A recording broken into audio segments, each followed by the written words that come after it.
Ada suatu pandangan yang menyatakan bahwa ketekunan orang-orang kudus adalah doktrin yang menimbulkan bahaya besar. Mengapa demikian? Karena doktrin ini dengan pengajarannya tentang kepastian hidup kekal sebagai jaminan keselamatan yang diperoleh melalui iman semata dapat membuat orang terlena dan terbuai oleh penekanan tentang unsur keterjaminan itu, sehingga bisa menimbulkan pengaruh negatif, yaitu ada orang yang tidak lagi mementingkan perjuangan dan keseriusan untuk hidup kudus. Bukankah sekali selamat tetap selamat? Dosa tidak dapat menggugurkan anugerah Allah.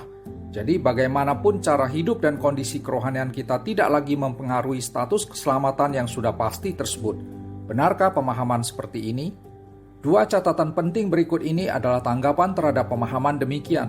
Pertama, kalau ada orang yang hidup secara sembarangan dalam arti tidak memedulikan bagaimana cara ia hidup, misalnya dengan tetap berkanjang dalam dosa, tidak menghiraukan tuntutan ketaatan, tidak memperlihatkan kekudusan hidup sebagai orang percaya karena berpandangan bahwa keselamatan dalam Kristus begitu terjamin, maka satu hal yang sangat jelas adalah orang tersebut sudah menyalahgunakan doktrin ketekunan orang-orang kudus.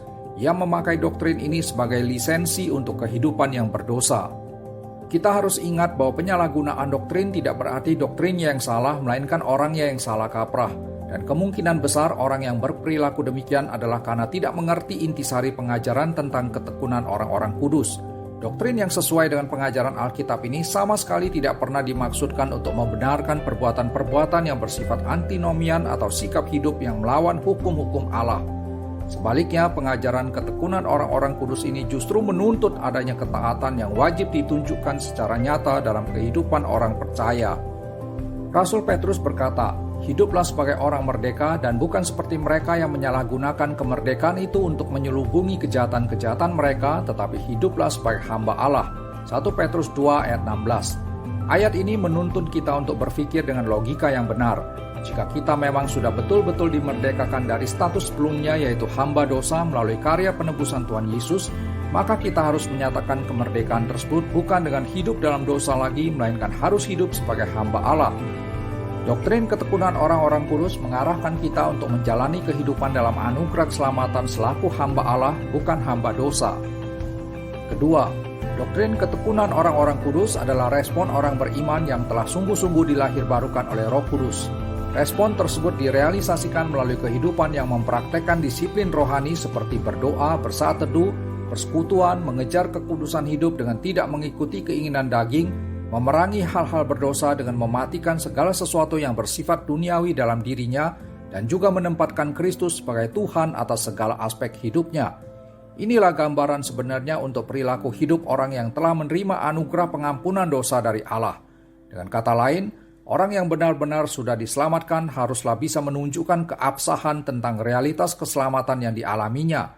Ia berkewajiban untuk membuktikan identitas dirinya sebagai pengikut Kristus sejati lewat ketekunan hidup kudus dan ketaatan pada kebenaran Allah.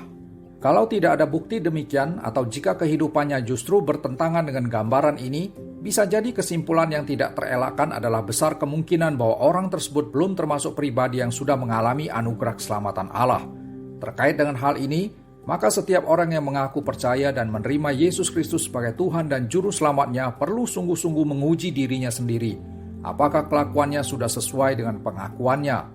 Pada dasarnya, doktrin ketekunan orang-orang kudus bertujuan untuk memimpin orang Kristen supaya memiliki iman yang disertai dengan perbuatan. Yakobus 2 ayat 17 dan ayat 26. Doktrin ini mendorong orang percaya untuk menghasilkan buah-buah kehidupan yang sesuai dengan pertobatannya. Matius 3 ayat 8. Iman dan perbuatan serta pertobatan dan buah-buahnya merupakan realitas rohani yang esensial untuk mengukuhkan bahwa seseorang telah benar-benar hidup dalam anugerah keselamatan Allah. Tatkala orang Kristen bisa menunjukkan iman yang melahirkan perbuatan dan juga pertobatan yang menghasilkan buah-buah perubahan hidup, maka kenyataan demikian menjadi bukti konkret adanya keselarasan antara pengakuan dan kelakuan. Akhir kata, kita perlu senantiasa mengingat kebenaran penting bahwa anugerah keselamatan Allah yang diberikan secara gratis atau cuma-cuma itu bukan anugerah yang murahan.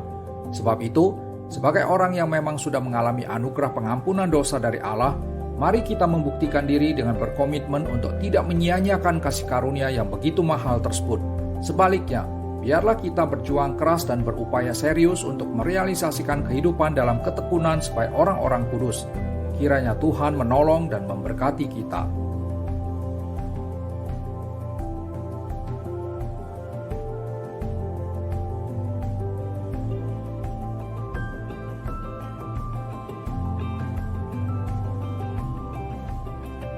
Mari kita berakar, bertumbuh, dan menjadi dewasa dalam iman melalui belajar kebenaran firman Tuhan.